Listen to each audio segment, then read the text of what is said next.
Benda alas ni 400 lebih dah boleh dapat dah. Nak keluar duit beribu-ribu buat apa?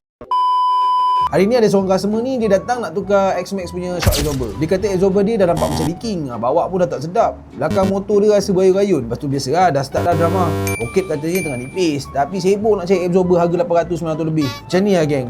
Ni dia SYS GP500. Barang ni dah lama dah ada kat market. Harga dia pun ikut jenis motor lah. Start daripada 2++ sampai 5++ lah. Kalau untuk motor X-Max ni harga 400 lebih dah boleh dapat lah.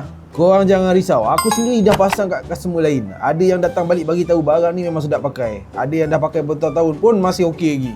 Kalau barang ni tak jadi, memang aku campak je stok dia semua kat laut. Lepas tu pula dia juga fully adjustable. Ada preload, ada rebound dengan consistent adjustment. So kalau korang nak setting ikut berat badan ke, cara korang ride ke, nak convert ke, nak keras sikit ke, korang boleh adjust kat sini je.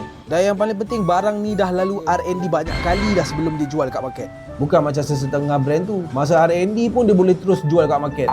Lepas tu bila dah rosak, customer complain, tak tahu nak buat apa dah. Yang paling penting, dia bagi 1 tahun warranty dengan 1-to-1 exchange. Kalau ada masalah dalam tempoh setahun tu, korang boleh terus tukar je baru.